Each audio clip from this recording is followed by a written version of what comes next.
Guntur same problem. ఎక్కడో రేర్గా పెరిగి కనబడుతున్నాయి. అంటే పెరగడం రేట్లు ఎక్కువ చెప్తున్నారు, నో డౌట్. అందులో రేట్లు మాత్రం విపరీతంగా పెంచి చెప్తున్నారు.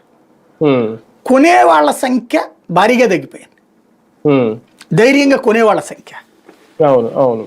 ఇట్లాంటి ఇంపాక్ట్ లో ఒక్కసారిగా గ్రోత్ ఇవాళకి వాళ్ళ మనం ఈ రైతుల పాయింట్ ఆఫ్ వ్యూలో చూస్తే వచ్చే సమస్య ఏంటంటే, ఇవాళ భూమి ఇచ్చేస్తే ఎన్ని సంవత్సరాల పాటు వాళ్ళు ఏ పని చేసి బ్రతకాలి?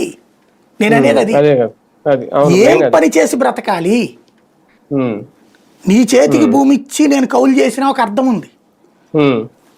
నీ చేతికి భూమి ఇచ్చేసి నేను 1500తో బ్రతకడం ఎట్లా? బతకలేరు, చాలా కష్టం. దానికి నువ్వు అట్లాగే బ్రతుకు, త్యాగం చెయ్యి అంటే వీళ్ళు ఎవరైనా త్యాగం చేస్తారా? నాయకులు కనీసం వీళ్ళ అనుబంధంగా ఉన్నటువంటి రియల్ ఎస్టేట్ వాడు కూడా త్యాగం చేయట్లేదే.